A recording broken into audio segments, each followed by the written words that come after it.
કેમ છો મિત્રો? હું નીરવ પટેલ આપનું હાર્દિક સ્વાગત કરું છું. આજે આપણે કરંટ અફેર્સનો એક ટોપિક જોવાના છીએ. સમાન નાગરિક સંહિતા, એને ઇંગ્લિશમાં યુસીસી પણ કહે છે, યુનિફોર્મ સિવિલ કોડ. બરોબર. તો કરંટમાં પણ છે અને આપણા બંધારણની અંદર પણ એરિયો જોડાયેલો છે એરિયો ટોપિક. ઓકે. કરંટમાં કેમ છે તો કે હમણાં આપણા ગુજરાતના વિધાનસભામાં આ બિલ પસાર કરવામાં આવ્યું. કઈ તારીખના રોજ તો કે 24/3/2026ના રોજ આ બિલ પસાર કરવામાં આવ્યું. અને આ બિલની અંદર શું શું ઇમ્પોર્ટન્ટ ટોપિક છે અને આ બિલ પસાર થયું છે તો એના કારણે થઈને ગુજરાતની અંદર કયા કયા બદલાવ આવશે એ આપણે જોવાના છીએ. તમને બધાને ખબર હશે મિત્રો કે જે આ યુસીસી છે, યુનિફોર્મ સિવિલ કોડ, એનું ફૂલ ફોર્મ થાય છે યુનિફોર્મ સિવિલ કોડ. અને એ ભારતીય બંધારણની અંદર એનો ઉલ્લેખ અનુચ્છેદ 44માં કરવામાં આવ્યો છે, સમાન નાગરિક સંહિતા. બરોબર. એનો મતલબ કે ભારતના તમામ નાગરિકો માટે કોઈ એક જ કાયદો હોય. તમને બધાને એ પણ ખબર હશે કે ઓલરેડી આપણા ભારતનું જે રાજ્ય છે ગોવામાં ઓલરેડી આ સમાન નાગરિક સંહિતા ચાલુ જ હતી. પોર્ટુગલો જ્યારે ગોવા ઉપર શાસન કરતા હતા એ વખતની સમાન નાગરિક સંહિતા એના ઉપર ચાલુ જ છે ઓલરેડી. બરોબર. હમણાં કરંટ અફેર્સની અંદર એટલા માટે છે કે ગુજરાતનું જે વિધાનસભા દ્વારા આ બિલ પસાર કરવામાં આવ્યું તારીખ 24/3/2026ના રોજ. અને ગુજરાત દેશનું બીજું રાજ્ય એવું બન્યું કે જેને આ યુસીસી લાગુ કર્યું હોય. મતલબ કે સમાન નાગરિક સંહિતાનો કાયદો પસાર કર્યો હોય એવું ગુજરાત દેશનું બીજું રાજ્ય બન્યું. તો તમારા આમાંથી ઘણાને પ્રશ્ન થશે તો કે સાહેબ પહેલું રાજ્ય કયું છે તો કે ઉત્તરાખંડ છે. બરોબર. ઉત્તરાખંડ એવું પહેલું રાજ્ય હતું કે જેને પોતાના રાજ્યમાં યુસીસી લાગુ કર્યું હોય. અને આ ગુજરાત એવું બીજું રાજ્ય બન્યું કે જેને પોતાના રાજ્યમાં યુસીસી લાગુ કર્યું. બરોબર. આ સિવાય બંધારણની અંદર અનુચ્છેદ 44માં એનો ઉલ્લેખ કરવામાં આવ્યો છે. અનુચ્છેદ 44 એ કયા ભાગમાં આવે છે તો કે ડીપીએસપી નો એક ભાગ છે. ડીપીએસપી એટલે કે રાજ્ય નીતિના માર્ગદર્શક સિદ્ધાંતો. બરોબર. એની અંદર 44ની અંદર આનો ઉલ્લેખ કરવામાં આવ્યો છે. ઓકે. હવે આ જે યુસીસી લાગુ પડવાની જે પ્રક્રિયા હતી એના માટે પહેલા અધ્યક્ષની નિમણૂક કરી હતી, એક બેંચની નિમણૂક કરી હતી અને એમાં અધ્યક્ષ હતા. એ અધ્યક્ષનું નામ છે જસ્ટિસ રંજના પ્રકાશ દેસાઈ. આ જે જસ્ટિસ છે એ નિવૃત્ત થઈ ગયેલા છે અને એમના અધ્યક્ષસ્થાનના સ્થાને એક કમિટીની રચના કરી હતી અને એ કમિટીએ એનો રિપોર્ટ આપ્યો અને એ રિપોર્ટ ઉપરથી યુસીસી લાગુ કરવામાં આવ્યું. તો અહીંયાથી તમારે એક્ઝામમાં પૂછાય એવા પ્રશ્નો કયા કયા બનશે તો કે ગુજરાત દેશનું કયું રાજ્ય બન્યું, બીજું રાજ્ય બન્યું, પહેલું રાજ્ય કયું હતું તો કે ઉત્તરાખંડ હતું. હવે આ જે કમિટીની રચના થઈ હતી યુસીસી લાગુ કરવા માટેની, તો એના અધ્યક્ષ કોણ હતા તો જસ્ટિસ રંજના પ્રકાશ દેસાઈ. યુસીસી કયા આર્ટિકલ અંતર્ગત આવે છે, બંધારણના કયા આર્ટિકલ અંતર્ગત આવે છે તો કે 44માં. અને કયા ભાગ અંતર્ગત આવે છે તો કે ડીપીએસપી, રાજ્યનીતિના માર્ગદર્શક સિદ્ધાંતો. ઓલરેડી ગોવામાં પોર્ટુગલોના શાસન સમયે આ લાગુ કરવામાં આવ્યું હતું. બરોબર. ઓકે. અને આનો જે અમલ જે છે મતલબ જે પસાર કરવામાં આવ્યું છે બિલ, તો એ ક્યારે પસાર કરવામાં આવ્યું ગુજરાતમાં 24/3/2026ના રોજ. હવે આપણે એ જોઈશું કે ગુજરાતની અંદર જો આ બિલ પસાર થઈ ગયું છે તો ગુજરાતમાં કયા કયા નિયમોમાં ફેરફાર થશે, ગુજરાતની અંદર કયા કયા બદલાવો આવશે એ આપણે ખાસ જોવાના છીએ. મુખ્ય બદલાવો જોઈએ તો કે જે લગ્નના જે નિયમો છે તલાકના નિયમો છે, પછી લિવ ઇન રિલેશનશીપના છે, ઉત્તરાધિકારીના છે, આ બધા જે નિયમો છે એની અંદર ક્યાંક ના ક્યાંક બદલાવ કર્યા છે. બરોબર, વારાફરતી આપણે જોઈશું. ચલો આગળ જોઈએ.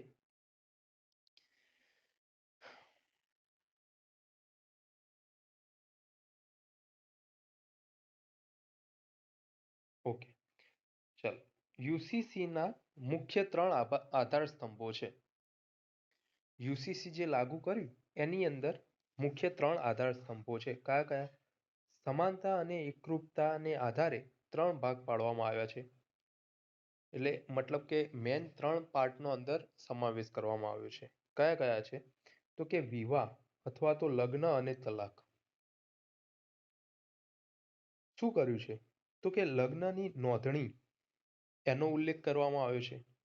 જો તમે લગ્ન કરો છો તો એની નોંધણી કેટલા સમયની અંદર કરવી જોઈએ, અને જો ન કરો તો કેટલો દંડ છે એનો સમાવેશ છે.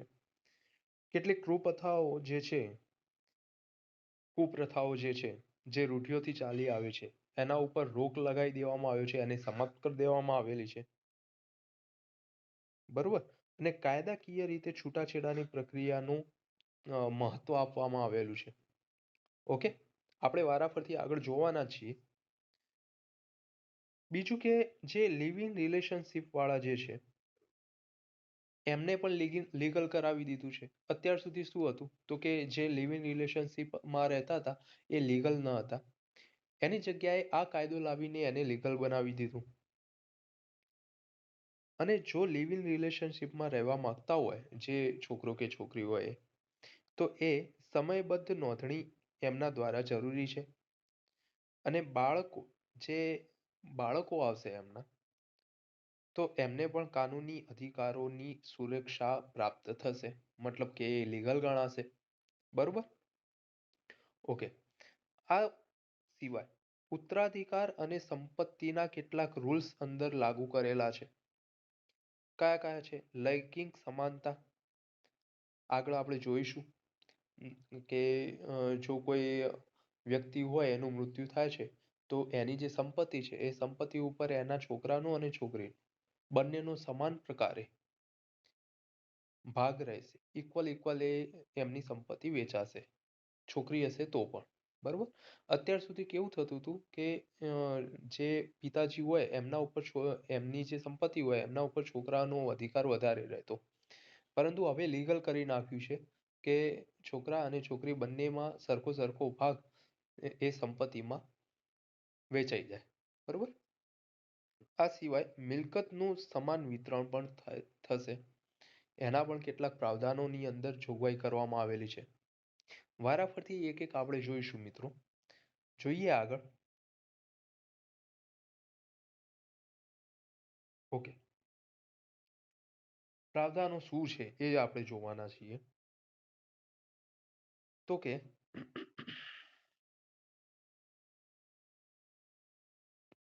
હા, વિવાહ, મેરેજ અથવા તો લગ્ન. બરોબર, મેરેજ અથવા તો લગ્ન. તો જ્યારે પણ તમે લગ્ન કરો છો તો એની નોંધણી કેટલા દિવસમાં કરાવવી ફરજિયાત રહેશે ભાઈ? 60 દિવસમાં કરાવવી ફરજિયાત રહેશે. અને જો નહીં કરો તો તમારો 10,000 રૂપિયાનો દંડ ભોગવવો પડશે. બરોબર, લગ્ન કરો છો તો 60 દિવસની અંદર એની નોંધણી કરાવવાની છે, અને જો ન કરો તો 10,000 રૂપિયા સુધીનો દંડ ભોગવવો પડશે. ઓકે, ચાલો. આ સિવાય શું કર્યું છે તો કેટલીક કુપ્રથાઓ છે એના ઉપર રોક લગાવી દીધેલી છે. કેવી? તો કે બહુ વિવાહ પર સંપૂર્ણ પ્રતિબંધ મૂકી દીધેલો છે. મતલબ કે એક કરતા વધારે તમે લગ્ન કરી ન શકો. જો કોઈ એક વ્યક્તિ હોય, એક પુરુષ હોય તો એ એક કરતા વધારે પત્ની ન રાખી શકે.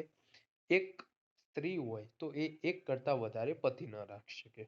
બરોબર, બીજું શું કર્યું છે કે મુસ્લિમ સમાજની અંદર હલાલા અને ઇદ્દત જેવી પ્રથા છે એ સંપૂર્ણપણે સમાપ્ત કરી નાખી છે.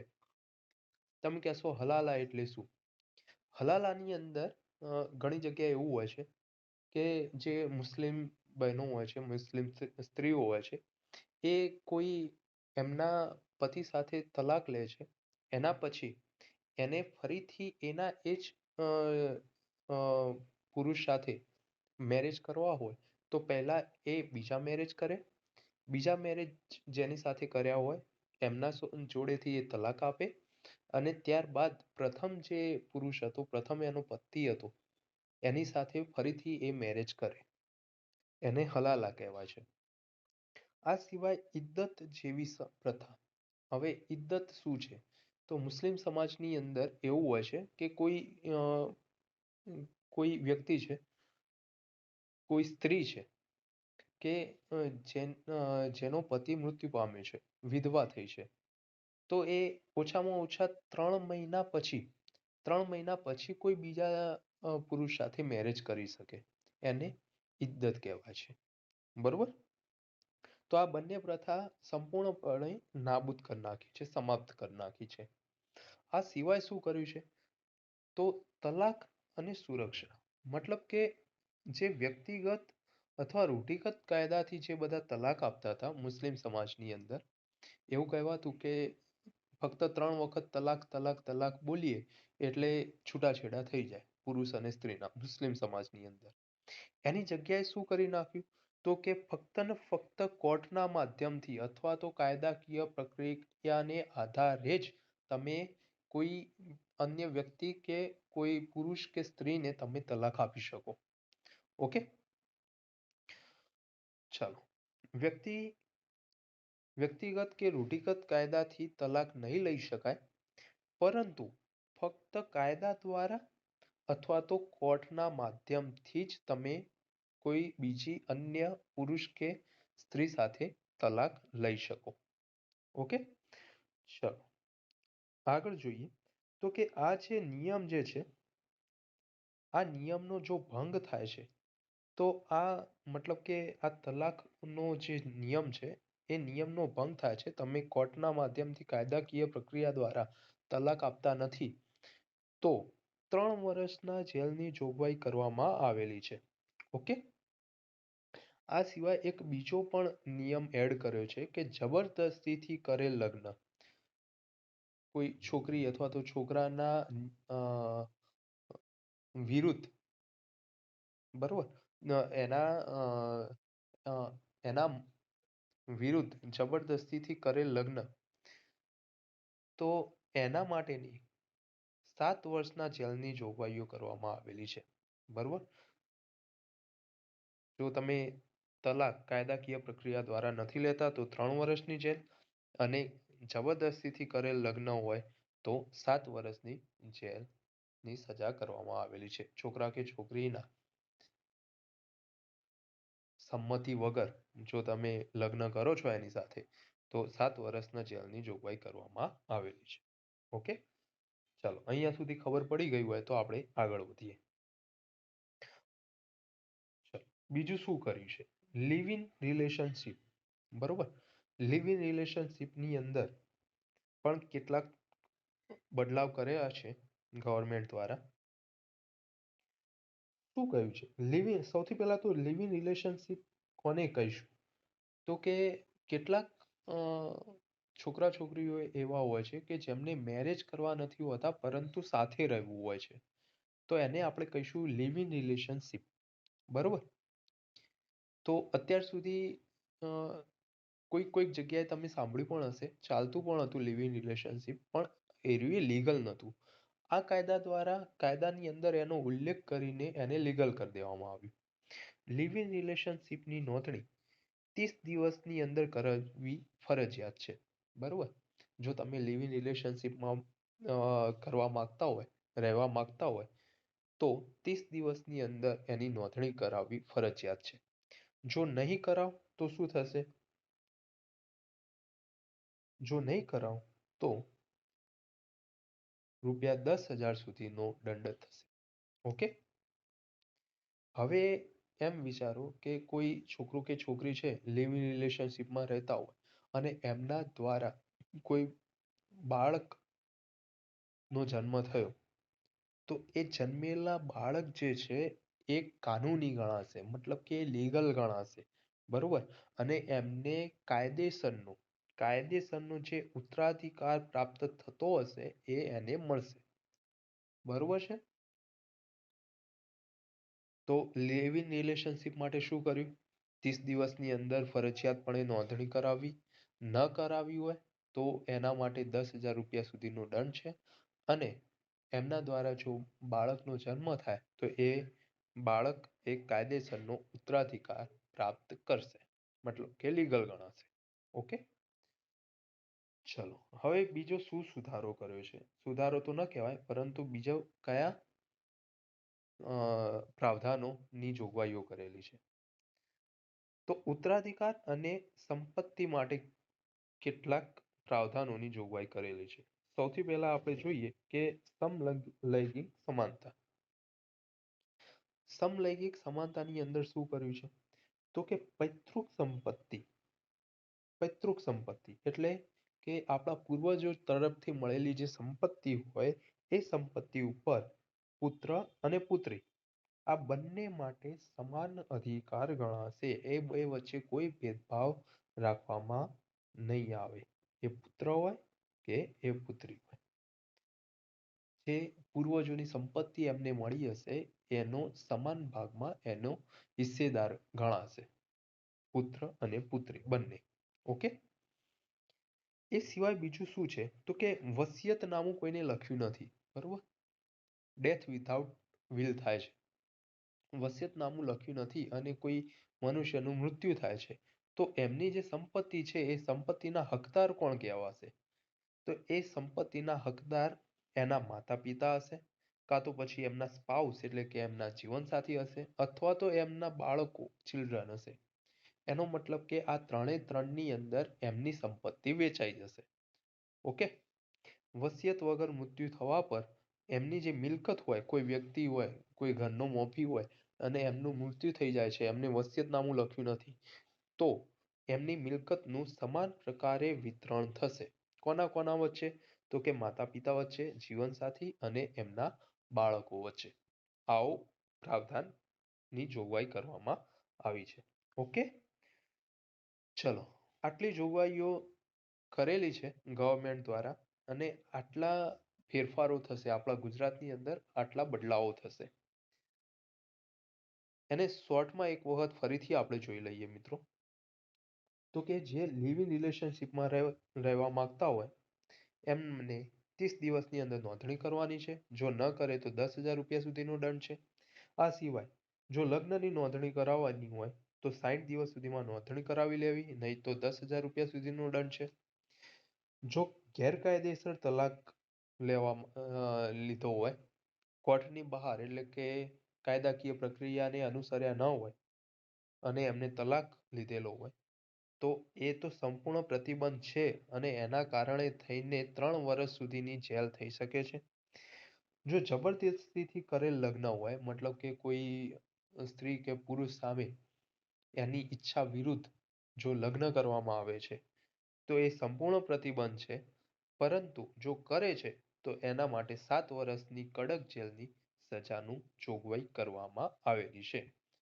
ઓકે, તો ગુજરાતની અંદર જે યુસીસી લાગુ કર્યું એ યુસીસી ના કારણે આટલા મૂળ બીજા તો ફેરફાર થશે જ, પરંતુ આ મૂળ ફેરફારો છે જે થઈ શકે છે, થશે મતલબ કે. ઓકે, તો આ ટોપિક કેવો લાગ્યો તમને કમેન્ટમાં જરૂર જણાવો. આવી જ રીતે આપણે નવા નવા ટોપિક લાવીશું. આ સિવાય પાક્ષિક પણ આપણે પાક્ષિકના વિડીયો પણ લાવતા હોઈએ છીએ અને જે મોસ્ટ આઈએમપી એમસીક્યુઝની પણ આપણે સિરીઝ ચાલુ કરેલી છે. જો તમે જોયું ન હોય તો પ્લેલિસ્ટમાં જઈને આ બધું જોઈ શકો છો. વિડીયો કેવો લાગ્યો એ તમે કમેન્ટમાં જણાવો. તો ચાલો, થેન્ક યુ.